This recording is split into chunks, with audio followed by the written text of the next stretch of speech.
Hey guys, what's up and welcome back to another video. Today's video is my weekly palette review and tutorial, so I'm very excited to get into that. But I also consider it kind of like my therapy session because I kind of like to talk about everything that happened during my week during this time. So if you're interested in any of this happening today, then be sure and stick around.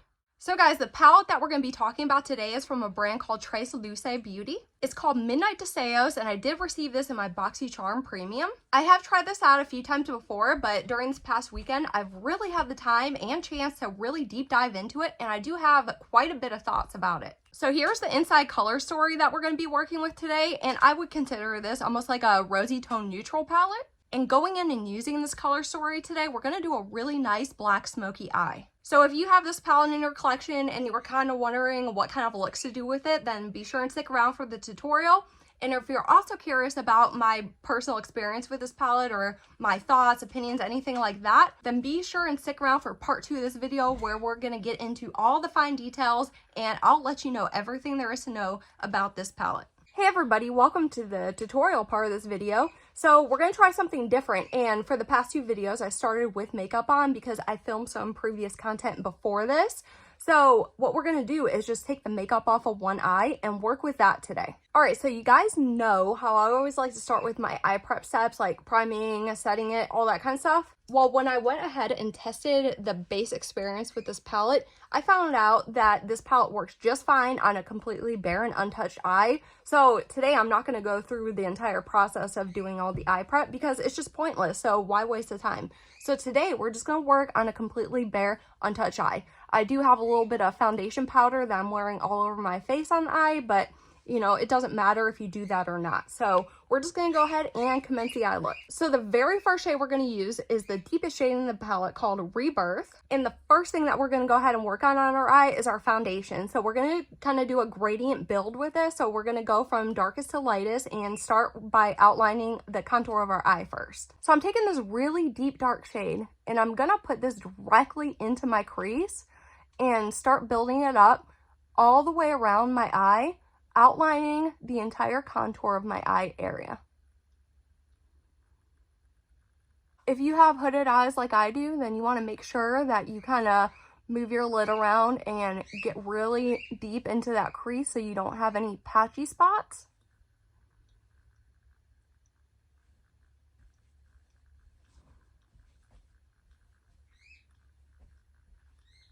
When I'm doing a look like this brush is fantastic because it fits right in the place I need it to go. This is from Fenty Beauty and it's just their blending brush. I think I got this in a BoxyCharm a long time ago or add-ons or something, but it's a phenomenal shaped brush. So now we have the largest surface area, our deepest shade going on. So now I'm going to kind of work in smaller areas. So I'm taking one of my famous small detail brushes and I'm going to go ahead and start blending this black out. So I'm going into the second deepest shade in the palette called Miracles. And when you're working with these shadows, you're going to want to go ahead and tap off your brush because these powders are very, very soft. They can easily build up in the bristles of your brush and just create a giant mess on your eye. So just give them a gentle tap on a solid surface and you'll just have enough pigment in your brush where it's going to be more easy to control. So what I'm going to do is take this brown that I have here on the very edge of this black and kind of extend the shape a little bit up and outward and just do a very soft, gentle blend. So when I do this, I like to start a little bit lower on the black and just use circular motions and just kind of extend it out a little bit. And I just keep going up and around all the way until I do the entire thing. So if you guys are involved in the beauty space, even just a little bit, I'm sure, just like me, you're sick and tired of hearing about this entire lash gate thing. I think everybody and their mom is commenting and stating their opinion about it. I've seen way more grifting videos in the last several days than I have in my entire time on YouTube. Well, let's just say that. It seems like people are using this unfortunate situation to kind of make money and get clout. So I'm not going to sit here and tell you my opinion on anything. I'm also not going to sit here and condemn anybody. So I'm still maintaining the small detail brush, and now I'm going to go into the very lightest shade that we're going to be using in this gradient today called Ease. And I'm going to do the exact same thing that we just did with that deep brown, but I'm going to use this really light shade and kind of buff out these edges so it kind of blends into your skin. So another thing that happened this week is that my husband and I had to go to Macon, which is about an hour and some change away, for another meeting. And I've said in other videos that I have severe, and I'm talking really, really bad weather anxiety. And I have a lot of anxieties about a lot of different things, but weather is one of the things that I struggle with horribly. And it just so happened that during this time that we had to travel to Macon, the weather was really, really bad, to the point where you were trying to drive and you couldn't see in front of you. And we have a lot of semi trucks on 75 that are riding tandem, and they just spray your windshield with water and you just cannot drive. So unfortunately, we had to be at this meeting at a certain time, an hour away, in this horrible weather. So I don't remember sitting in the passenger seat of the vehicle having that much of a panic attack in a very, very long time.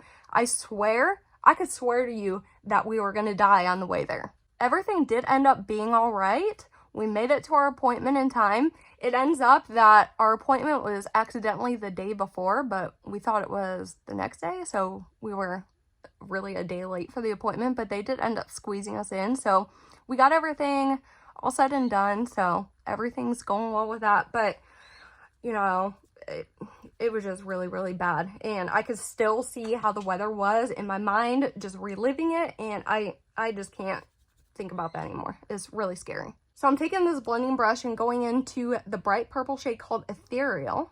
And I'm gonna pack this under my brow bone right here.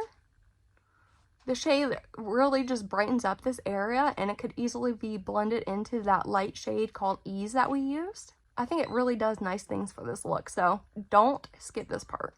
Now the last step for the top part of the eye, I'm telling you, this is such an easy look, but you just have to be mindful of placement. We're going to go back into the deepest shade in the palette, and we're going to pack it all over our lid. And you're going to do it in the heaviest way you possibly can without getting fallout. So I'm just using that small brush again, and I'm just going to go ahead and kind of stamp this on. Fallout's the worst, especially if you have makeup on already. You kind of want to avoid it as much as possible. So I'm just going to go ahead and stamp, and kind of get it near my lash line, because you really, really want to build up as much depth as possible onto your lid. Once you get it packed on there, you kind of want to go into your crease and just do a little circular motions to blend it into that gradient that we have going on. Alright guys, so we're getting there. Now we're going to start going on the lower lash line. I'm going to take that same small brush, go back into that deep black shade, and we're going to start doing a tapered lower lash line. So I'm going to start at my inner corner, do a very thin line, and the further I go out, the thicker I'm going to get. You don't have to really worry about building it up so heavy, because we're going to kind of blend it out with a brown in the outer corner. So kind of just worry about building it up in the inner half first. And then once you have that on there, go into that deep brown called Miracles again, and we're going to stamp this on the outer portion of the lower lash line to kind of give it a little bit more shape and depth right there. You want to make sure to connect it to this upper kind of winged out part just to give it some uniformity. Now I'm taking my favorite Lord & Berry black eyeliner, and I'm going to go ahead and tightline my eye as well as put this on my waterline. I like doing both of these steps for this look because it really just enhances that depth that we have going on the interior rim of the eye, and I think it looks pretty cool. And the last thing I'm going to do is go ahead and finish up with some mascara, and I'm really going to layer this on.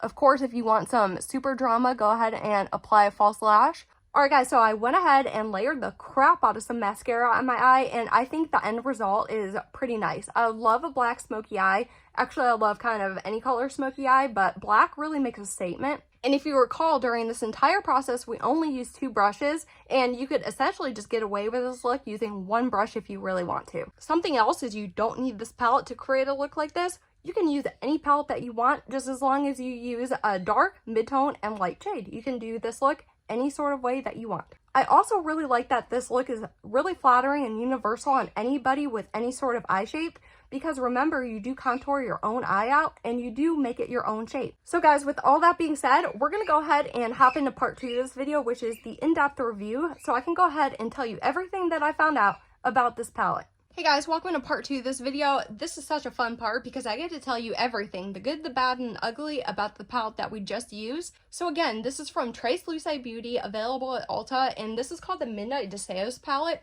Now, currently this palette is not available anymore on the retail market, but you can find it. A lot of them are available on the resale market. So the first thing that I always like to talk about is the palette's packaging. So right here, you get a really pretty custom designed standard cardboard packaging. But the cool thing about this one is it does have a removable keepsake mirror. Personally, when I think about this, I really don't see a genuine purpose for this. But I mean, I guess it's kind of cool that it does offer something different than all the other palettes on the market. When you go ahead and look at the layout in here, you're getting 18 different shades, each weighing in at 0.83 grams each, so that's definitely below the average amount of shadow per pan. And also, when you get into this palette, this is comprised of both eyeshadows and pressed pigments, and pressed pigments are technically not eye safe according to FDA law, so please do be mindful of that. So according to my observation, that's the only one we're going to be talking about today. I found 3 different unique formulas in here. You're going to be getting 14 different mattes, 1 metallic sparkle shade, and then 3 flaky chromatic foil shades. Really quick, I'm going to go ahead and pop up the swatches that I did take from this palette so you can see how every shade looks swatched out on my skin. Now, hopping into our routine data check, this palette is not clarified to be any type of clean formula or a consciously made product. It is, however, PETA certified cruelty-free. It is also a vegan formulation, and if you do turn it over and look on the back, there is a little symbol saying that it does have a 24-month expiration date. Now, moving into the cost evaluation, like I said earlier, this palette is no longer available at retail stores. However, you can still get it on resale sites for around an average price of $25 per palette. So for the sake of ease, I'm just going to go ahead and use that as the average number. So breaking that down a little bit comes to $1.39 per shade. And breaking that down a bit further, it comes to $1.67 per gram. So when I look at both the cost per shade and the cost per gram, if you end up paying $25 exactly for this palette, it is both affordable and average as compared to the palettes that I previously reviewed. So now moving into the most opinionated and eye-opening section of this video, we're going to talk about my experience while using this. So as for patchiness, I did experience some patchiness while using the deepest shade in this palette called Rebirth. It wasn't the worst patchiness I've ever had, but it was enough where it kind of did aggravate me. The longest I wore an eye look coming from this palette was for 5 hours, and during that time I looked at my eyeshadow and I didn't see any signs of creasing, I didn't have any color fading or wear off, and I didn't have any signs of any transfer or shadow migration. Now, although this palette does have pressed pigments in it, I didn't have any sort of staining with any of the shades in here. And like I said earlier in the video, I did test this palette on both a completely prepped eye and a bare eye. And it doesn't matter what you do. If you do want to take the time to prep and set your base, or if you just want to work on a completely untouched eye, you're going to get the same result, the same impact every single time. So while using this, I did notice that every single shade in here has quite a bit of kickback. And then the non-matte shades in here have loose mica particles in them, and they are makeup destroying particles. So this is definitely an eyes before base type of palette, or you will ruin your makeup. So looking at the range in this palette, you have some nice light tones, you have some mid-tones, and you have 2 different options for depth, which definitely increases its versatility, and I always do appreciate that. As far as shade redundancy, I did notice 2 sets of shadows in here, which is 4 shadows that are very strikingly similar to one another, and I would use each shade interchangeably, so I don't think that all 4 shades warrant being a part of this color story. And if you want to talk about dud shades, let me tell you that every single non-matte in here I would consider an absolute dud shade. They're all super dry, very, very messy, and they don't look good at all applied to the eye. So whether you want to use this metallic sparkle formula or you want to go in with these foil shades, I do not recommend them. They're just very, very challenging to use, and I hated the look that I got when I used them. So if you are curious, this formula is more directly pigmented in lieu of being buildable. So as soon as you touch your brush to your eye, you're going to notice some intense pigment. Formulas like this can be a bit more difficult to manage and control in that regard. As far as special effect shades, I always like to look for those, and this one is pretty cool right here, although I don't like the formula of it. The color is really pretty. This is a duochrome shade. This metallic sparkle over here has a very, very sheer base pigment, so you can use it in a ton of different ways if you want to. But the more you build it up, the more you can actually see it, or you can use it very lightly for just a little hint of sparkle. I also attempted all application methods, which is my finger, dry brush, and a damp brush with all the non-mattes in here. And the only suitable way to use them is with your finger. When I tried them with the dry brush, they didn't apply at all. And when I tried them with a damp brush, they were very, very chunky and streaky, and they do not look good. So yeah, guys, when I rated this palette for this week, I gave it a C. And my standard for that rating is I found more factual cons about this palette than justified pros. And of course, I have 3 reasons why I feel that way. So one of the pros that I want to reiterate is that the mattes, which is most of the palette, of course, is that they are so user-friendly. If you have a palette and you struggle with the matte formula, you're not going to struggle with this one. If there's anything that I absolutely love about this, it would be the mattes in here. My second takeaway about this palette is that the deepest, most impactful shade in here just ended up being patchy and very disappointing. I like a matte black to be really, really smooth and intense and somewhat buildable, and this just didn't offer it to me, and it just left me wanting more. And then my third and final takeaway is that every single non-matte in this palette, which are the most beautiful and exciting shades in here and which made me want to use this palette in the first place, are all just simply awful. If you're looking at this palette and you see the sparkle and shine and you're drawn to it, definitely pass on it because you are going to be majorly disappointed with the outcome. So yeah, guys, that's all I have for today's video. I hope you enjoyed it and found it helpful. And if you did like it, please give me a giant thumbs up. And of course, if you hated it, just click that dislike button. And until next time, bye.